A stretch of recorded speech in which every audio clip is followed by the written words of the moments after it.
Hey everybody, how's it going? I hope you're all having a decent evening.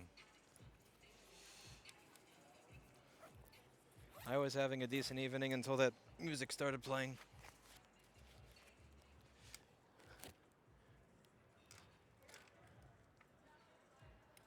It's really weird to see how hip hop in general and lots of music has just evolved over time. Like, how'd you get from Mobb Deep's The Infamous to that? I just don't get it. As you can tell, one of my pedals obviously needs replacing or re-greasing. The bearings are completely screwed on this pedal. You could probably hear the noise that it's making, the ka-clang, ka-clang, with every turn. I don't make the time for my own stuff that I should. I've spent a lot of the last 12 or 13 years making time for other people's broken, squeaking, creaking, cracked, liquid damaged devices. But one thing that I've noticed is I don't particularly put much time into mine. That is something that I hope to change. I made a New Year's resolution for myself, and can I be honest, I haven't actually kept it. You're probably going to laugh if I tell you what New Year's resolution I made for myself. My New Year's resolution, above all else, was to lead a less stressed lifestyle. So there's something about the last year that just, my God, that's loud and obnoxious. The last 2 years that's just been kind of a silly way to live life, I think. Like ever since that CBC News piece came out. Okay, let's try to do the work of 20 people with 12 people out of a store that can fit 6 people. Okay, let's try to move in a corrupt real estate market. Okay, oh shit, you got screwed over by some crackhead contractor? Oh wait, you may not be allowed to stay in business because of COVID? Oh wait, your business may not actually be as profitable as you think it is, so you gotta spend every day at work for 2 or 3 months, there from like 11 to 10 at night every single day to fix it. It's been like a non-stop set of that, so I made myself a New Year's resolution. My New Year's resolution was to lead a lower stress lifestyle. I think I may have broken that New Year's resolution a couple of times this year. Although I am still trying to live up to it. Taking more time for myself, taking more time to just not be in the hamster wheel all the time. By the way, I replaced this camera up here with you guys voted to get rid of the 360 cam, so we're back to the normal one. Yeah, even when you select level horizon, I couldn't get it so that when you face a certain way, when you face a certain way that it stays that way when I turn my head. Because there's an option for that in the GoPro software when processing the video, but it doesn't seem to do much for YouTube. So we are at a very interesting point here.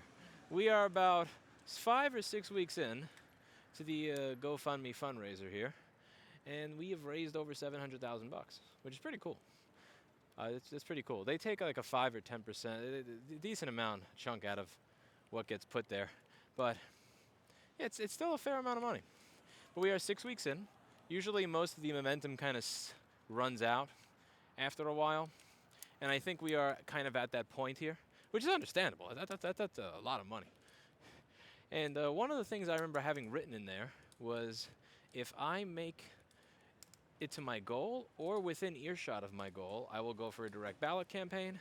If I do not make my goal, then I will do traditional lobbying in states for bills that exist in those states, not in a direct ballot fashion.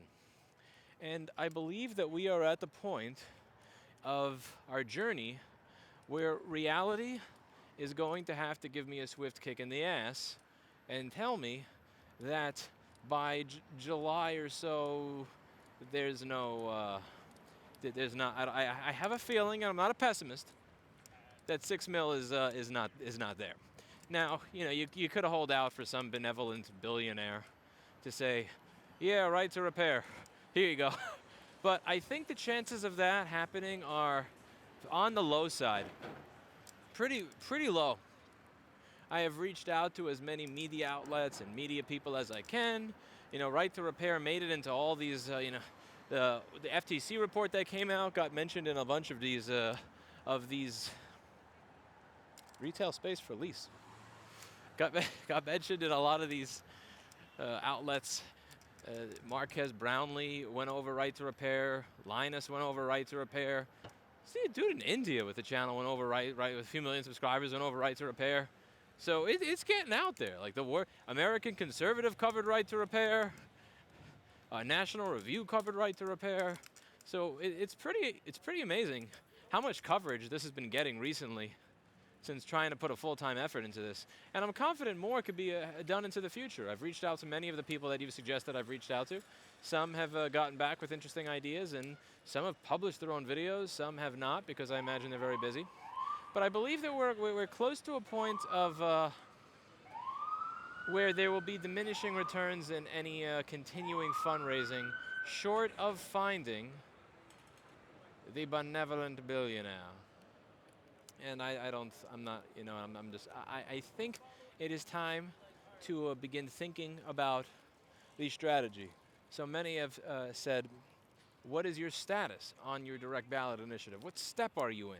And the answer that I've been giving to most people with this is, I am on the, I fundraised like 3% of my goal yet, chill, step of, we are still in the step of fundraising. And I think it may be time to gear into the decision-making step of, okay, which way do you go? Because you got 3 ways you can go. You raise the money, go direct ballot. Don't raise the money, go direct ballot anyway. Risk losing, falling on your face, fucking up right to repair for the rest of the country once you lose in a particular area, and ruin the ability to say that you are supported by the people anytime you step into a legislature. Or C, do the plan B, which is hire lobbyists and just not even just hiring lobbyists really, but just having an actual ground game in all of the other states. One thing I don't think people realize is that right to repair has, in many of these states, does not have a lobbyist. Like to my knowledge at this point in time, I think the only state that even has one is New York. You know, we've got Bruce Geiger. He's a good dude. I gave him an interview in 2018. It's on the channel when we visited and we did medical device repair. There's also some cool stuff that's happened in New York since. So the old consumer chair that was totally against right to repair. He said that nobody cares about this issue, and we're going to be covering that in another video. Depending on the upload speed, that one may show up before or after this one. I'm not sure. Yeah, he said nobody gives a shit about this. And here's the fun part.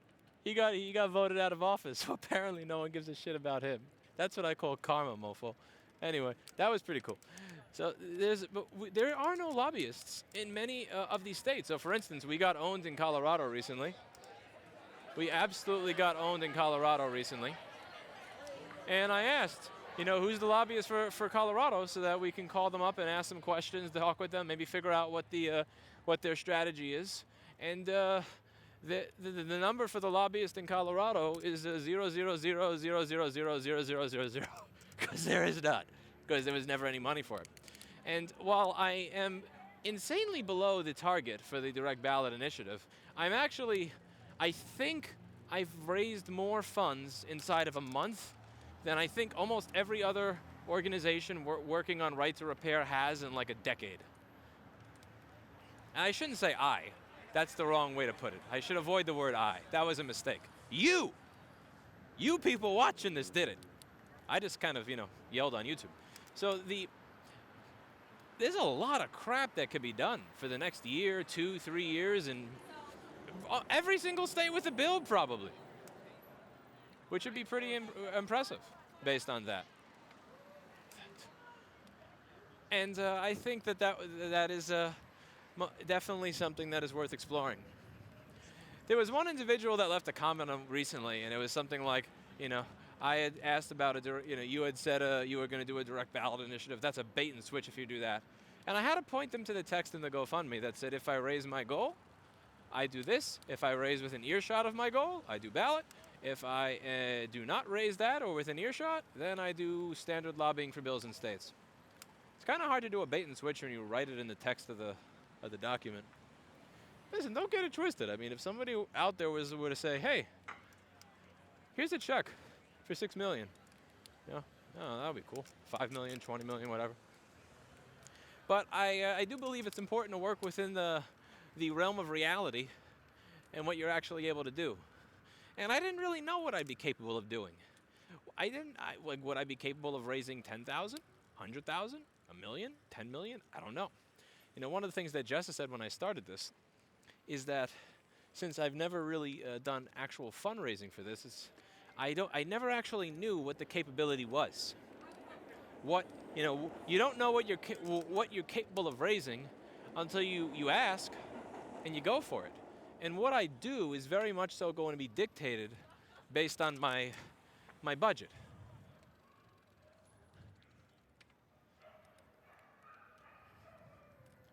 There's a doggy in there. I kind of want to let him out. I don't know what it is, but when I hear dogs barking like that, my instinct is to figure out what they're barking over and set them free. It pains my heart to hear a dog bark like that. That poor little guy. That's probably the same way that Oreo makes you all feel when... There was so many funny comments on this video I did the other day when I was talking about Oreo being fat. They were saying, you should have his kidneys checked out. Oh my God, that cat seems like he's in bad shape. Maybe he has something eating his stomach. No, he doesn't, you fucks.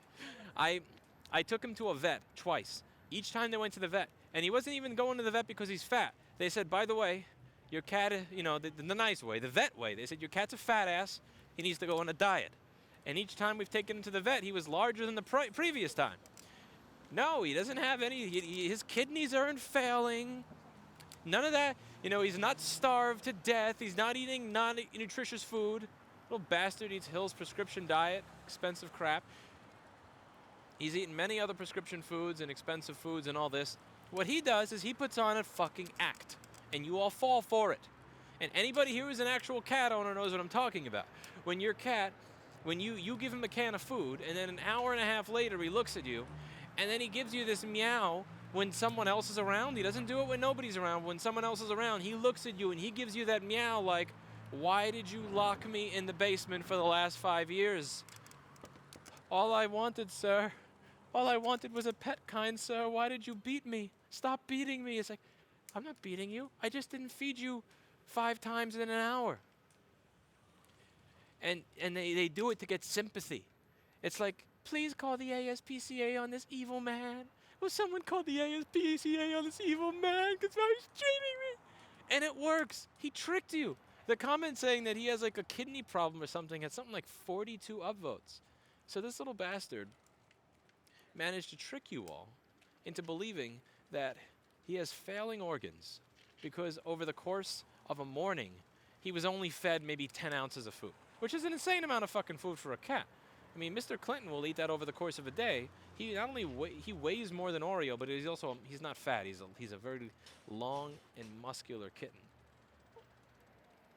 Oreo is a very long and very muscular cat. I mean, not Oreo, Mr. Clinton is. I can't believe I just called Mr. Clinton Oreo muscular. By the way, the reason I'm taking a detour is there was something that I wanted to check out in this area on my way home. So I forgot to turn back there, so I just took a little bit of a detour. And he manages to trick people. I forget how he got into the conversation of Oreo being a fat, manipulative cat while we were discussing the ballot stuff.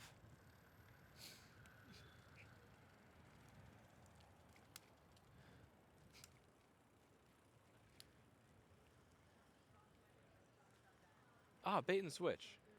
Bro, how did bait and switch get to Oreo? Is it a food thing? I really don't remember. I completely forgot what I was talking about there.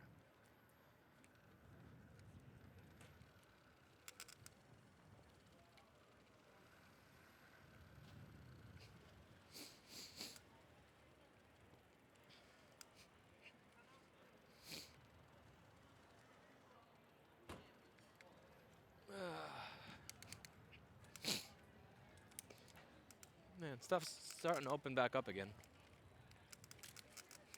If you look it up, COVID cases in New York are dying down by a lot. Like a genuine amount. The case number is really... What's really interesting is the case number has gone down by a lot, but the death number is still pretty consistent, which is interesting. If anything, I thought it was going to be the opposite, which is the case numbers stay up, but the deaths go down once, the young people go back out and they start getting COVID. I wasn't expecting the case numbers to go down, but the death numbers to not go down in tandem with the case numbers, which is very interesting. But we'll see what happens in a few weeks, because typically deaths trail cases. I was pretty excited to see that the old consumer chair got beat last June in an election. I think, I think it could possibly be said that right to repair is not the top issue on someone's mind. You know, it's like when you live in a world where you have, healthcare issues, immigration issues, gun issues,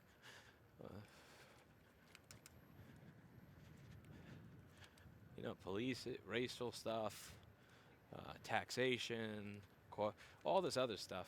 There's a lot of stuff that you could talk about that pushes people's buttons more than right to repair does. But so I think it wouldn't be an inaccurate statement to say that perhaps in the list of priorities, right to repair is lower than other legislative issues for voters. But I think saying that no one cares about this is ridiculous. I gotta look up the quote, but I think they said something like, anytime my phone breaks, I just get a new one or something like that. I'm not paying for a repair. That is such an elitist thing to say. Because, you don't understand, because I don't need this service as someone who makes a living off of your tax dollars telling you what you care about. I guess nobody needs this service or cares about it. Very interesting how they do that. I think that's an elitist position to take. If I were a politician, I don't think I'd ever become a politician, because that would be a fairly horrible way to spend my life. I think that I would make my decisions based on speaking with my constituents and asking what they do, how they behave, what they want. I would not make my decisions based on what I do specifically. Now, that it's easier said than done. I'm sure that perhaps I would change my mind. I mean, maybe I would change my behavior once I had the experience of being a politician. It's easy to criticize from the outside. It's hard to actually do something that way from the inside, once you get the job. But that strikes me as one of those elitist statements that's even more elitist than I would expect from a New York City politician. And I have become accustomed to Andrew Cuomo as the governor, so that's saying something.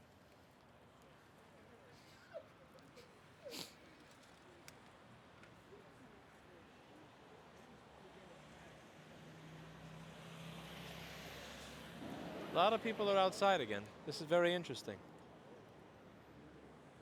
And this is a weeknight. You're not used to seeing this on a Wednesday evening.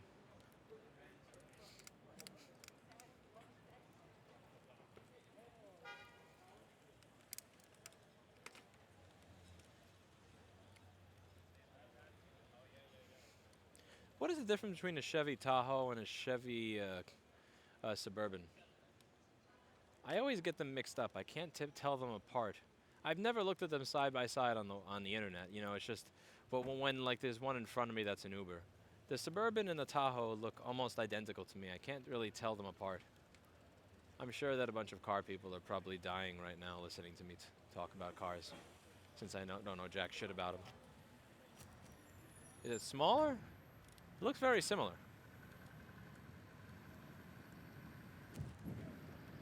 Okay, is someone going to turn to the left and kill me?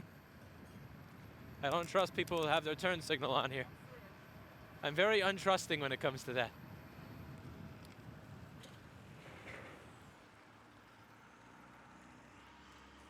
I don't have the trust that someone's not going to kill me. I wish I could, but I'm traumatized by the no turn signal gang people.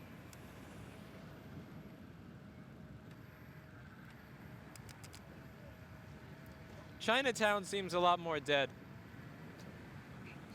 Lower East Side and Soho had a lot more activity. It's good to see the activity return.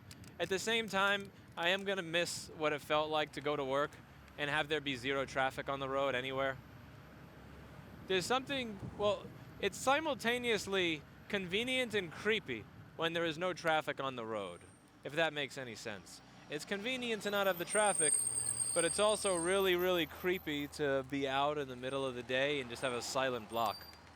Like, I remember when COVID first started to freak everybody out here, when the pause order happened on March 20th.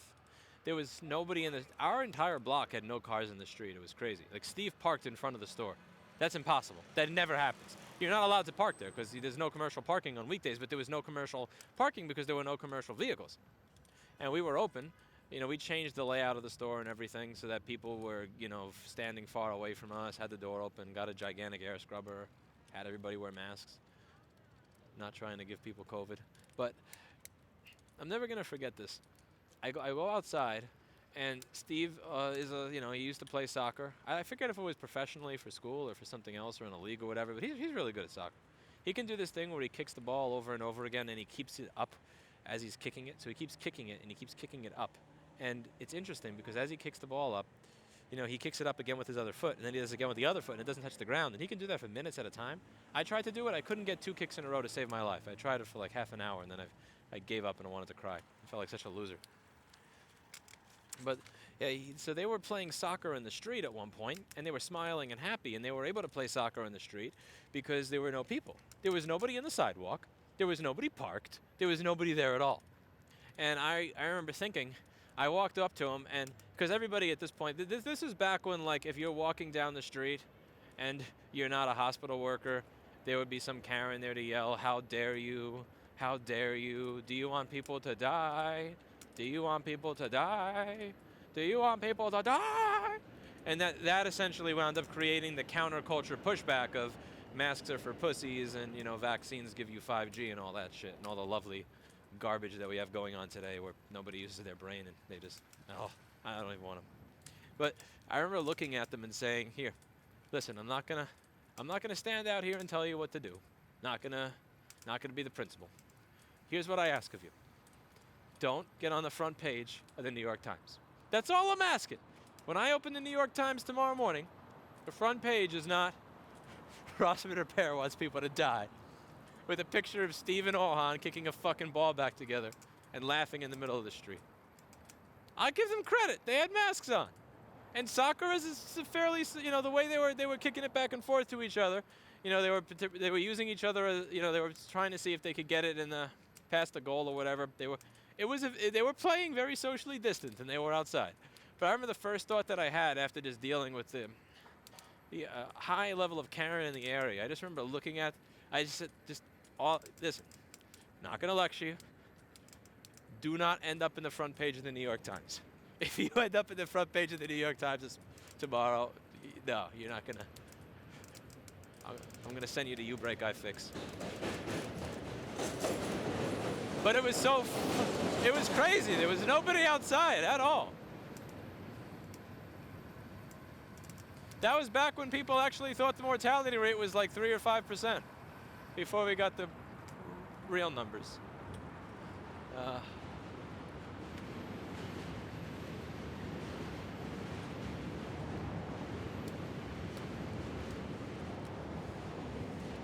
This looks nice, does it not?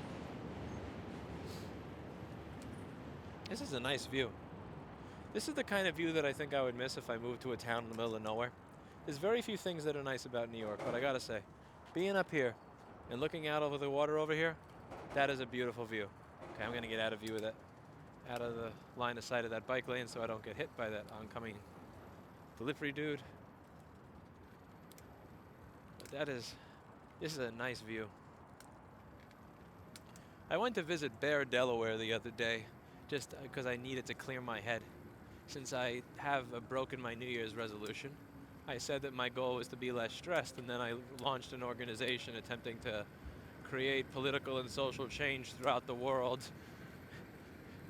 with a fundraising goal that even with my amount of subscribers is likely to not raise more than 15% of its target. And I'm going to be committing myself to, you know, traveling around the country to try to make this happen and all this other shit. I wanted to kind of just get away to a nice little small town somewhere. I chose Bear, Delaware. It has not a lot of nice looking areas, nice looking empty blocks. You know, places where you could look for half a mile and not, even though it's filled with houses, you don't see a person. The sky is clear. So I went there, I found some grass, I laid down on the grass and I looked up at the sky for a little bit to relax myself. It was actually very nice. It was very nice. It was very calming. But then I realized that there's like one grocery store in the, one or two grocery stores in the town. There's like one or two little tiny, tiny shopping centers in the town. I'd probably lose my mind if I lived there long term, because I'm so used to being in this overcrowded place where you have all these buildings and all this stuff. I liked it there, but at the end of the day, it is nice to be able to look over the bridge. Don't get me wrong, it's not worth all the other crap here, but it's just one of those things I think I'd miss. Riding over and seeing all this stuff. You know, I didn't understand why there were so many people that said I enjoy watching these bike ride videos, because for the most part all you get is my shitty commentary. But I get it. You know, if you live in one of those areas, it's kind of one of those the grass is always greener things. Like, I understand why you wouldn't want to live here.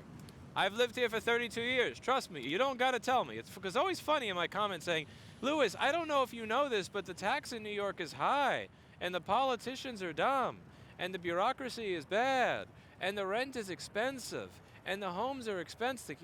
Yeah, you know, I have lived here longer than a day. I'm quite aware of that.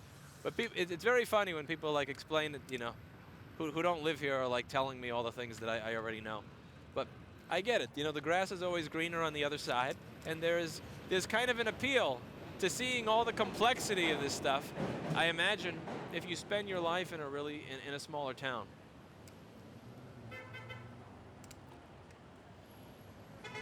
And Bear, Delaware was indeed the opposite of this. That seemed like the polar opposite of this. I remember seeing a McMansion that I had kind of dreamed of retiring to someday, so I visited that particular area.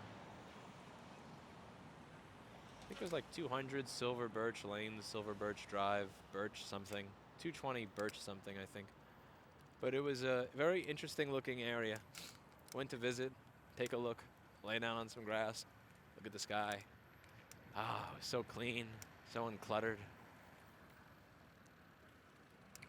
Erica thinks that regardless of that, like let's say, she says you make a New Year's resolution to be less stressed, but then when you find yourself in less stress, you'll be bored, and then you'll find some goal that you can't achieve, and you'll work to achieve it, and you'll make yourself stressed again, and then you'll be right back where you started. She thinks she's right. My dad thinks she's right as well. My dad thinks the last thing that I want to do is relax, that I'd lose my mind. He's probably right. He's probably right.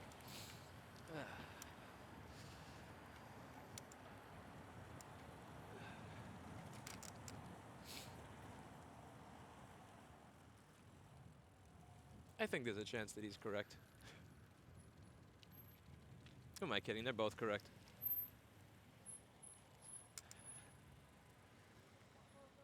This is a bike lane for only right, and this is a bike lane for normal. But there's cars in my bike lane, so I can't use that. Actually, I'm not used to this. I'm not really even used to having a look at the road traffic and stuff that's written on the sidewalk here. And the reason is because there's not any traffic here, ever. If you've noticed in the older bike ride videos I've done. But now there is traffic here at 9:30 p.m. on a Wednesday night, which is really strange. I guess it's not strange. That's just what New York always used to be like before COVID.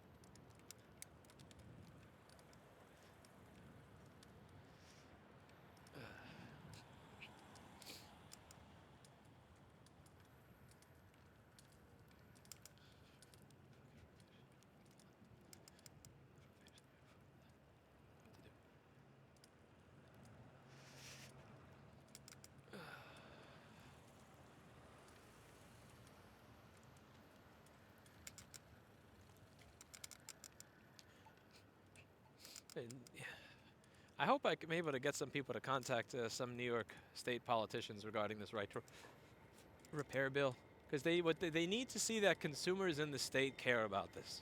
That's what they need to see. They need to see that there is support for this, that there's grassroots support for it.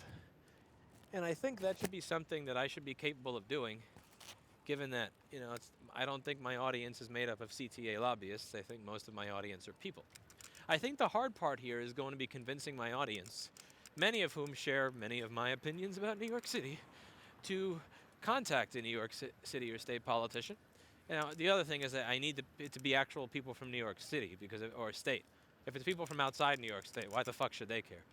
You know, it would be like if someone from New York contacts Ted Cruz and says, "I want you to vote this way." He's like, "I don't give a shit. You're not my state." But that's why I try to keep right to repair as bipartisan as humanly possible. I know that's like a dirty word nowadays, but I think you could take people in a room that disagree on gun control versus Second Amendment rights, that disagree on open borders versus a zero tolerance immigration policy, that disagree on high taxes versus low taxes, people that disagree on having healthcare be private versus public. You could take people that disagree on, double mask inside your car versus the vaccine gives you 5G. And like you could take, you could take people on all these different sides, all these different extremes, and you just boil it down to this one issue. When you buy something, do you want to be stuck going back to the manufacturer to have it serviced? Do you think that's going to be good? Do you think that's a good way forward? And I think if you take people on all these different sides of all these different divides in our society, in this one small area, you will get virtual universal condemnation of the anti-right to repair argument. The only people that tend to be against it are the anarcho-capitalists, but most of the anarcho-capitalists that I speak to who are horribly, in principle, opposed to right to repair because how dare you force a corporation to do this, that, or the other using the force of the government, they just seem to be conveniently quiet when it comes to the DMCA or any other part of intellectual or copyright or trademark law that tends to be completely overreaching into people's lives. Funny how that works.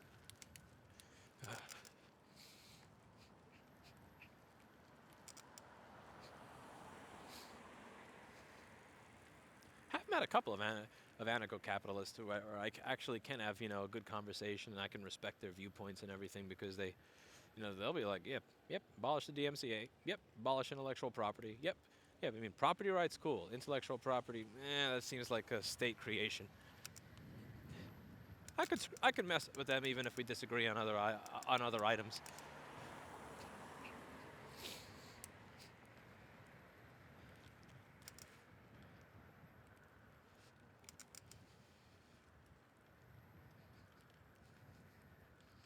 It's just weird when I hear from an anarcho-capitalist that doesn't defend that defends the DMCA, or doesn't oppose it. I should say doesn't oppose the DMCA. It's kind of like a hashtag #MeToo protester that's I don't know, supporting R. Kelly. It's just weird. Like I wouldn't expect a hashtag #MeToo supporter to be blasting "Age Ain't Nothing But a Number" in their car, although the beat is pretty good. I stopped listening to that song because as much as I enjoyed the music itself, and thought Ali was a very talented artist, I just knowing all the backstory, it's really hard to fucking enjoy that album. Back, forth, back, forth. God damn it. It's catchy! It's catchy. That shit was amazing for the time.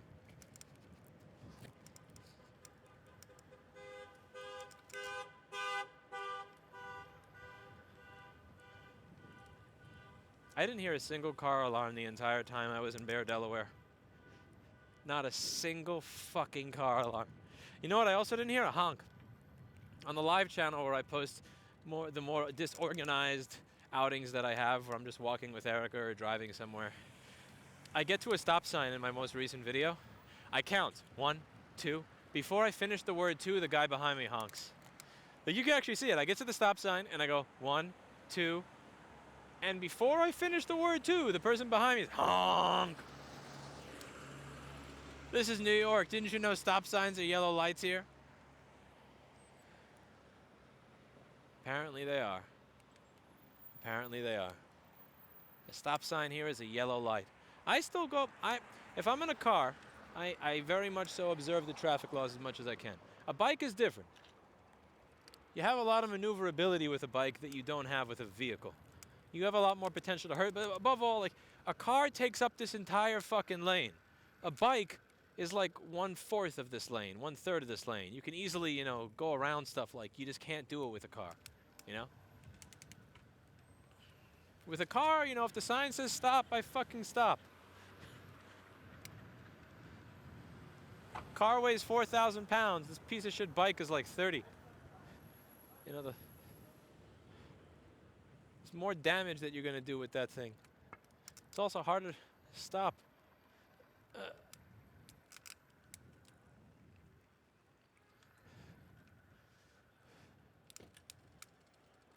I'm gonna miss the 360 video. You know what I'm gonna miss most of all? YouTube's 5-day processing time for 360 video when you mux it with FLAC or WAV audio. That's what I'm gonna miss most of all. YouTube taking 5 days to process a video. So I talk about something that's topical on March 5th, and on March 12th or 11th you finally get to hear what I had to say.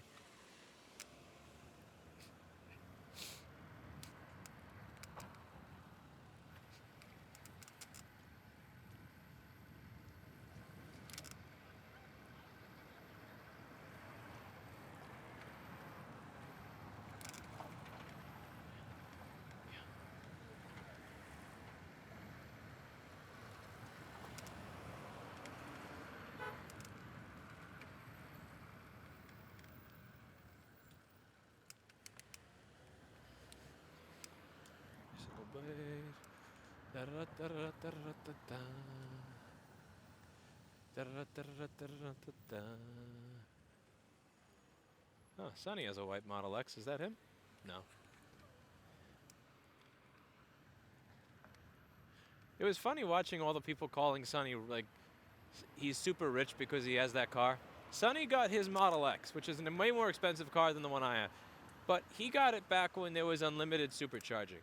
So anytime he travels, and he does a lot of traveling in that car, he does not pay for gas. There are times where instead of sleeping in a motel or a hotel when it was really cold, he just plugged into a supercharger and had the heat on all night because he had free electricity, courtesy of Elon Musk. Well, even when you look at how expensive that car is, if you have a lifetime of free, I mean, think about it. How much would you pay for a car that has a lifetime of free gas? Just think about that. Lifetime of free gas. And he can use it inside of a garage if he wants to. You know, if he parked inside someone's garage and wanted to heat the car or stay in it, since there's no emissions, he could do that. And then he could just go charge it again for free. I mean, free charging for life is a pretty good deal when you think about it. As long as you plan on keeping the vehicle long term, and if I were him, I'd be holding on to that shit for life. I'd be taking the eMMC off of the computer when the shit dies and put it on another one. I know someone who did that, actually. They took the eMMC off of a Tesla because they had one of the ones where the eMMC chip died.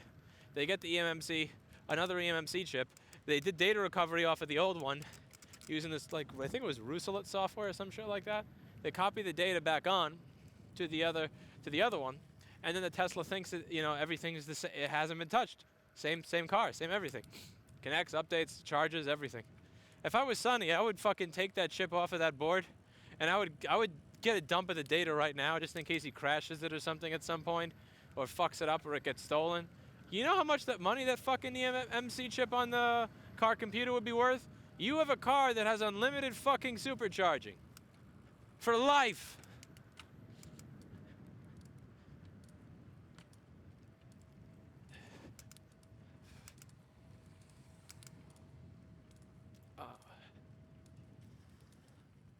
Yeah, I don't understand how he spends his money.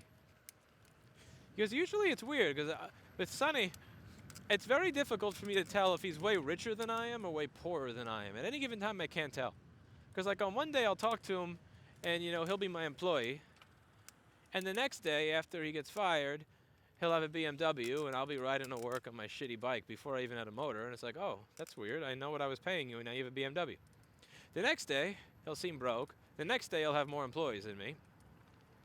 The next day, he'll have 2 or 3 properties that he owns.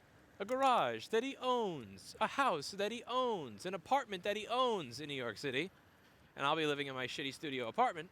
But the next day after that, he'll be telling, hey, Lewis, I live in my garage. Because it's like, what the fuck? I don't get it. It's so hard to, like, Are you a multi-millionaire? Or are you worth 200 bucks? Or are you worth minus 200 bucks? Hard to tell. I lead a very simple life in that regard. I don't do well at tolerating large financial risks. I've taken them in the past, and I don't have the stomach for it. It's one of the reasons I can have some level of respect for investors that take large risks or gambles and get lucky with it, because I don't have the stomach for it. I know people that have taken large investment risks and done very well with it. They have the stomach for things that I don't have the stomach for. I couldn't do that. You know, I buy a stock, I see it go down 0.5%, I want to die inside. I lose my lunch. Can't do it. But he tells me I want to beat inflation.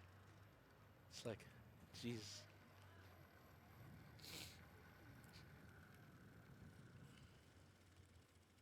All right, people. We are close to my home. I can tell I'm close to my home because every building looks like a prison. As you can see, there are bars on all the windows. Every single window has a bar on it, because if you don't have a bar on your window, then someone will break your window and steal you.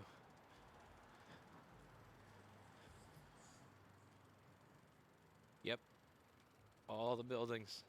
Bars, bars, bars, except for that one. I guess whatever's inside that one's probably not worth that much. Bars, bars. Here the door has a bar, but the window doesn't. That's creative security right there. That's like the indoor-outdoor dining version of security. Like you have a giant gate, and then right next for the door, and the window next door has nothing. That's creative. I like it. I like it. You're following the theme of indoor-outdoor Cuomo dining there.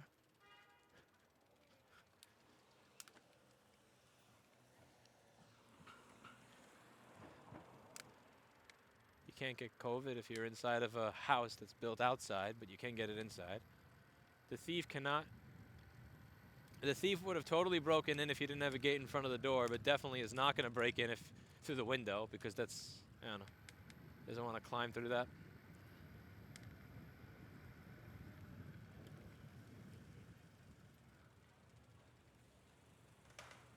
Interesting times we live in, people. Interesting times.